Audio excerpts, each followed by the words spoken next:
Welcome back, everybody.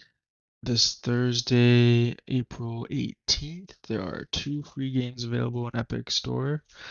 You got the Big Con. It's a indie game. It's got kind of a 90s feel where you play a teenager uh, who's trying to save her mom's video store. And then you have Town of Salem 2, which was released back in 2023, but just released yesterday on Epic Store, and there'll be a follow-up video on that game. This video will focus mainly on the gameplay of the Big Con and kind of a quick review on the couple hours I played. So you'll see right off the bat that the autosave feature is a floppy disk. There's quite a few little callbacks to things in the 90s.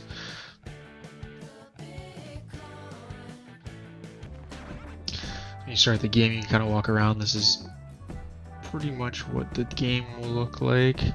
You're using WASD to walk around and E to interact with things. And then your number 1 and 2 and sometimes 3 are used to talk to people.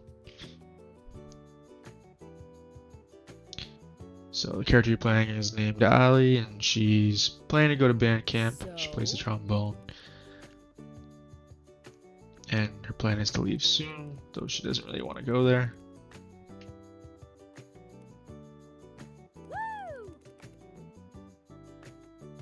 What? Ooh, yes. So your mom asks you to clear out the video store so you can start your movie night. So part of this gameplay is just speaking with the customers, trying to pick the movie for them. Usually it doesn't go well, so you have to actually listen in on their conversations and understand what their needs are.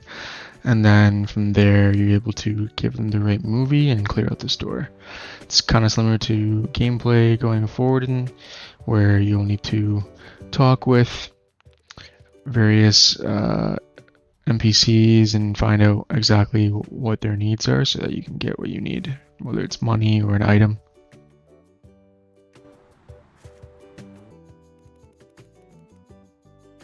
Yeah. Following the correct choice, they will give you some money for the movie.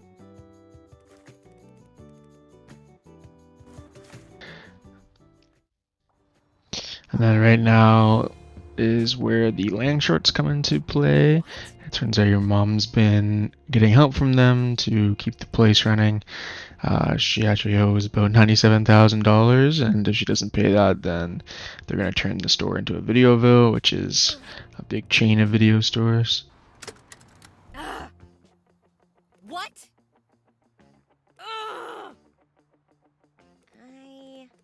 This kind of begins the quest of Ali to try and save her mom's video store. You end up in Ali's room where she'll meet Rad Ghost, which appears to be this hallucination that she talks to frequently that is in each location you go to, and he seems to be an outlet for Ali that lets her talk about whatever she needs to talk about. Anyway.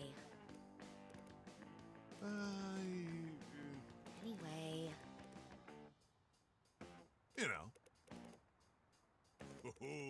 Rad Ghost provides her with advice, which helps her decide to make her own path and do whatever she can to help her mom get the money. Yes. Yeah. As you play, you'll see that Ali is quite sarcastic, and she often has comments like the one shown here about trying to make an ice cream sandwich with the ice cream she put inside her bag that she already had cookies in. And she's got a few dad jokes up her sleeve as well.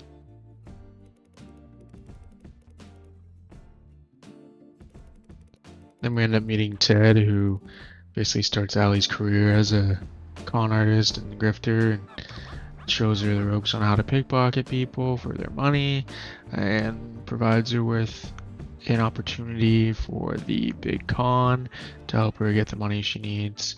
And basically you're starting an adventure with him, going from your little city town to other areas. From that point on, I can pretty much just take money from anyone's pocket and when you get behind someone, you'll see how much money they have. The more money they have, the harder the pickpocket, or the smaller the purple bar is, so it makes it a little bit harder to get the arrow in the purple bar when you're trying to do it. Not only are the dad jokes funny, but you also come into some certain scenarios like this one, where you can get Allie to do certain things, and it's quite humorous. Can even have Allie steal things from children, like this little stuffed animal.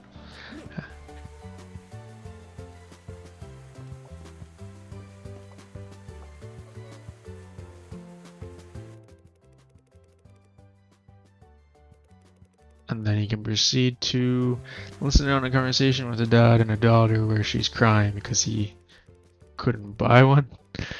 And you can use the information that Yeah. Waterworks is an instant way for him to give you what you want, and then sell him that stuffed animal you stole from another child and make him pay 3 times as much as he probably should have paid using the information you have.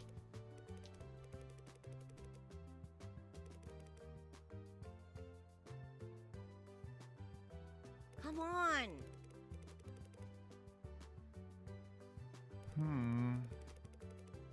But Then once he tells you he can't pay 50, he can only pay 40, you just end up pickpocketing him and take the rest of the money that he has, which ends up being $13, which is $3 more than what you were requesting in the first place.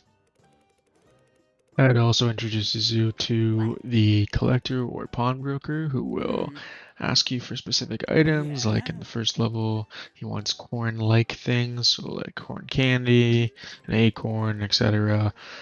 Second level, he wants speech-related items, and he'll pay good money for them.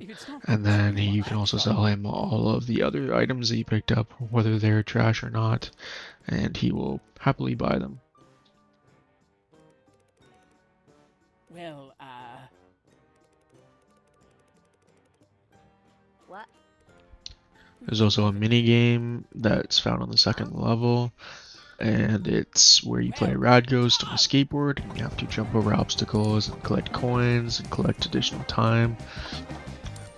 This was the highest score I got up to. The more that you jump over things and you're not hitting, the quicker it ends up going. As soon as you hit something, you slow down a bit, which makes it easier to lose the time that you gained.